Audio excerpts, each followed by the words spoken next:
So welcome to our next lecture in Thinking About Science. Now this lecture is a little different to the others. This one's going to focus on essay preparation, and it's going to give you some advice about how to prepare your essay. Just a quick review. We should talk about the assessment that we have in Thinking About Science. Now for this unit you will have already have done probably both of the two critical expository exercises that you had to do. There are two of those for the unit, they're 800 words long, and there's the one 2,000 word long essay that you are about to do or should have begun working on.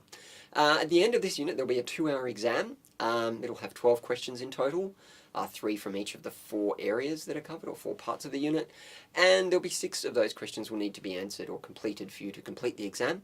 Now a sample exam will be provided closer to the examination period. As I said, this lecture is focusing on essay preparation.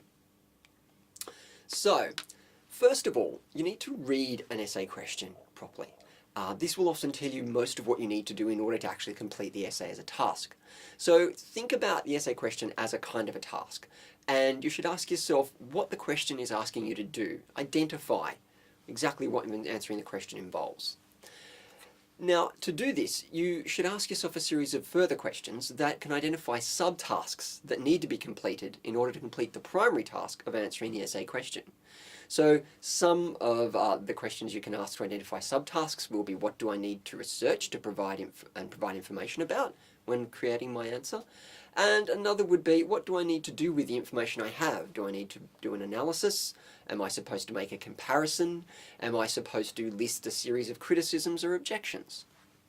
And you then, after you've completed these subtasks, you build up your answer. Now, things to remember in this process are that your reader or marker, in most cases it'll be myself, at least initially, but it could be somebody else, will have read everything you have. So you should imagine you're writing for someone who is a student very much like yourself, who has read most of what you have read.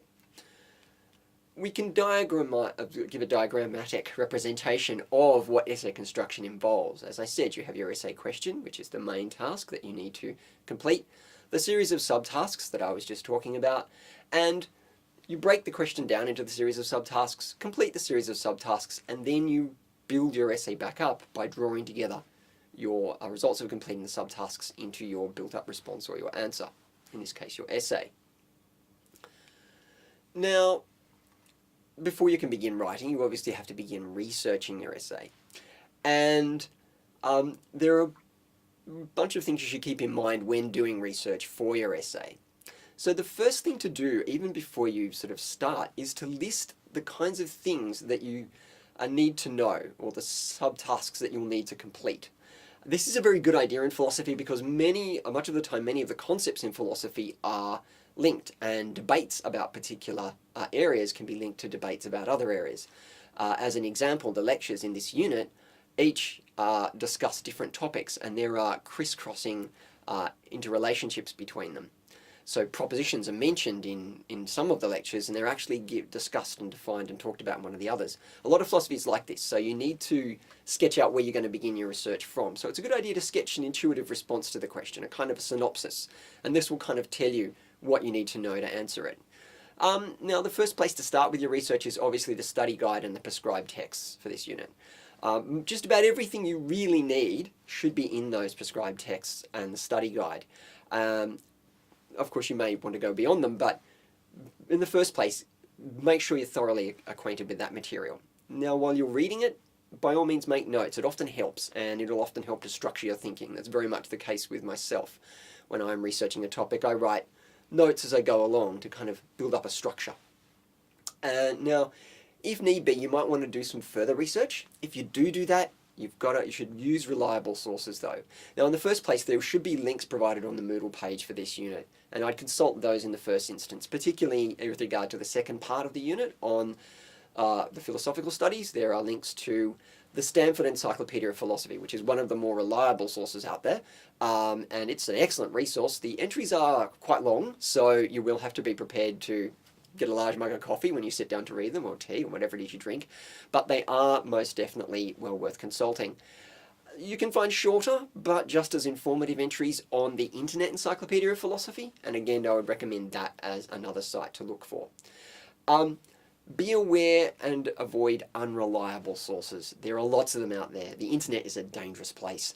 So Wikipedia, it's a lovely place to start to get some basic ideas, but you really can't use it as a source to cite, and it's not a good place to research. Among other things, the content is constantly changing. Again, the blogs of individual people. These have got variable reliability. Some sources are probably more reliable than others, but since you can't really tell, it's probably better to avoid them for the most part. Essay construction. Now, in philosophy essays, you're allowed to use I, right? I think this, I thought that. And you are allowed and sort of expected to give your opinion, but you need to back it up with reasons. It's not just enough to tell us what you think, you need to tell us why. You need to build a case that a reasonably rational person would find compelling. You should also structure your argument and make it clear to your reader why this thing needs to be shown at this point in time. Don't meander about. Try and chain your points together. Give a narrative structure to your argument. And you should decide on appropriate paragraph structure as well. Paragraphs that go for more than half a page are quite long, they're hard to read, and they put a heavy cognitive load onto your reader. You can also use subheadings. That's actually can be a quite good idea to link together the various parts of your essay. Just be careful if you do use them. Make sure they're clear and they all spell out a sequence. And make sure to use a good, clear font. So you want it to be at least 12 point, and you should use a font like Times New Roman, or you can use sans serif fonts like Helvetica or Arial, or a font like Palantino is also good. Just a nice, clear font. Now, when referencing your research, there are some things you should remember. And first of all, we should talk a little bit about who and when to reference. So when you should include a reference? Well, you should definitely include a reference when you're quoting somebody or paraphrasing them. When you paraphrase someone, you put it into words that they may as well have used themselves. And you should always include a page number in these cases so your reader knows where to find the quote or paraphrase. If you're citing an internet source, then obviously page numbers aren't relevant in some cases. But if it's a journal article you downloaded from the web, it will have page numbers. When attributing a view to someone, so for example, Popper argues that ... Again, it's a good idea to include a reference. I would very much recommend it. And when you make a claim in order to substantiate a claim. So Kuhn is critical of falsificationism. You'd probably want to include a reference there to the point at which Kuhn makes his criticisms. You can also use references to do a kind of a pointing. If you say Kuhn is critical of falsificationism, you may not elaborate on that. You might just give me a reference to tell me where I can go and find out about that for myself. Now, if you want your reference in a paragraph to cover the whole discussion of the paragraph, I suggest you put it at the end of the first line or at the end of the topic sentence for the paragraph. The first line of a paragraph, or the topic sentence, tells us what the rest of the paragraph is going to be about. And any reference in that first line will automatically cover what comes in the rest of the paragraph. Now, for the study guide, the development group that are listed in the front of the study guide are who you should regard as being the study guide authors. And when you're quoting reprinted sources from the study guide, you should use a study guide date / original date format. Now, I've illustrated these various things with an example paragraph that I have here where I discuss Kuhn. You'll see that I've put a reference to Kuhn's whole book in the very first line or topic sentence of my paragraph here to cover the rest of the discussion that happens. I've quoted Kuhn in there, and so I've put a reference to Kuhn at the end of that line with a specific page number to tell you where you can find that quote. I've also made a reference to a point in the study guide where there's a discussion, part of Galileo's work, and I've given a page reference, so I've pointed to where you can find it in the study guide, but I've also used that date format I was talking about, the date for the study guide / the date of the original publication of the item that I'm talking about. The author that's been listed is Galileo because it's his writing I'm talking about. I've then given you 2 example bibliography entries there just to show how they would be laid out in the bibliography. So we should say a little bit about essay length. We allow a plus or minus 10% of the total word length of an essay. But sometimes you can be a little over length, sometimes you can be a bit under length. So in the first place, if you happen to be under length with an essay, if you're coming in way below the 2,000 words, then you should think about further elaboration on some of the points you've covered. Perhaps put a bit more detail into the way that you're describing the point. Maybe extend a bit on it or add some other considerations or thoughts of your own. And you can also provide extra evidence or arguments for the points that you've made. So perhaps you make the point that Kuhn is critical of falsificationism, and you elaborate only one argument he makes, for example, that falsification can never be absolute. Well, you might just add an extra argument, for example, an argument that all falsification in fact has to be probabilistic, and so on, to bulk out your essay to get you to the 2,000 words. Now, there could be cases where you might be over length. So a typical example of an overlength or problems with overlength will be where perhaps you've said far too much in the beginning of your essay. This tends to happen where people will say, in the history of science, there have been very many theories that have been advocated by different historians of science and philosophers of science. That's good, it's lovely, but I don't really need to know that. That's background intuitive knowledge I or your reader will already have. And you're chewing up what could be quite important words. You're using up words that you don't need to in that context. So in the first place, you should get straight to the point when writing your essay. Start from making your arguments from the get-go. That'll help cut down on or help keep the length of your essay shorter. But there are other things you can do.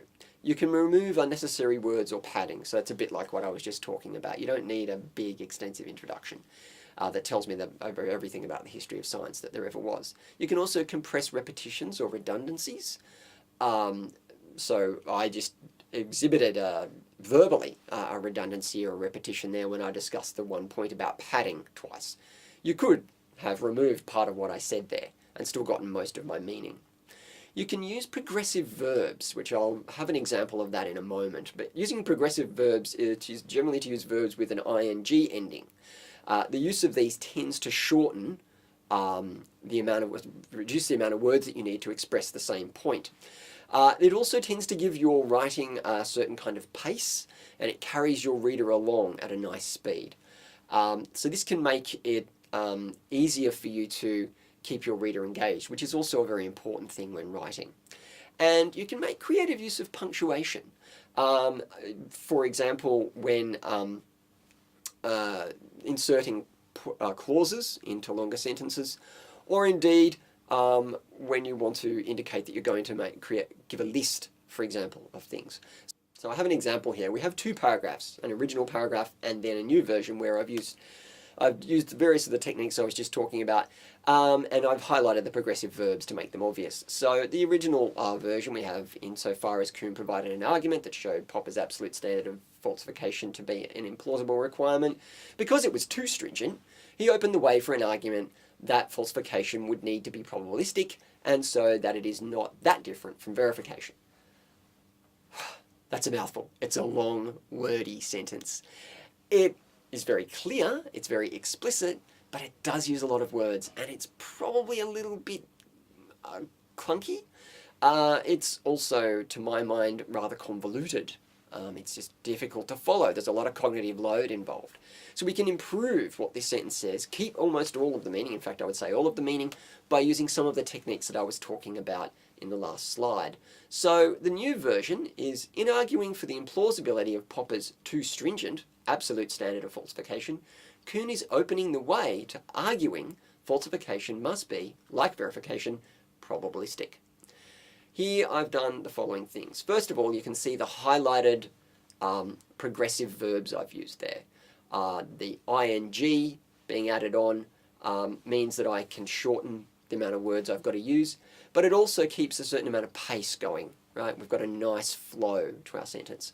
I've made some creative use of punctuation here with the parentheses in order to separate off or embed, as it were, a couple of subclauses into the main two clauses of my sentence. So little additions. These are things that you don't need to absolutely know, little qualifications as it were. So too stringent, like verification.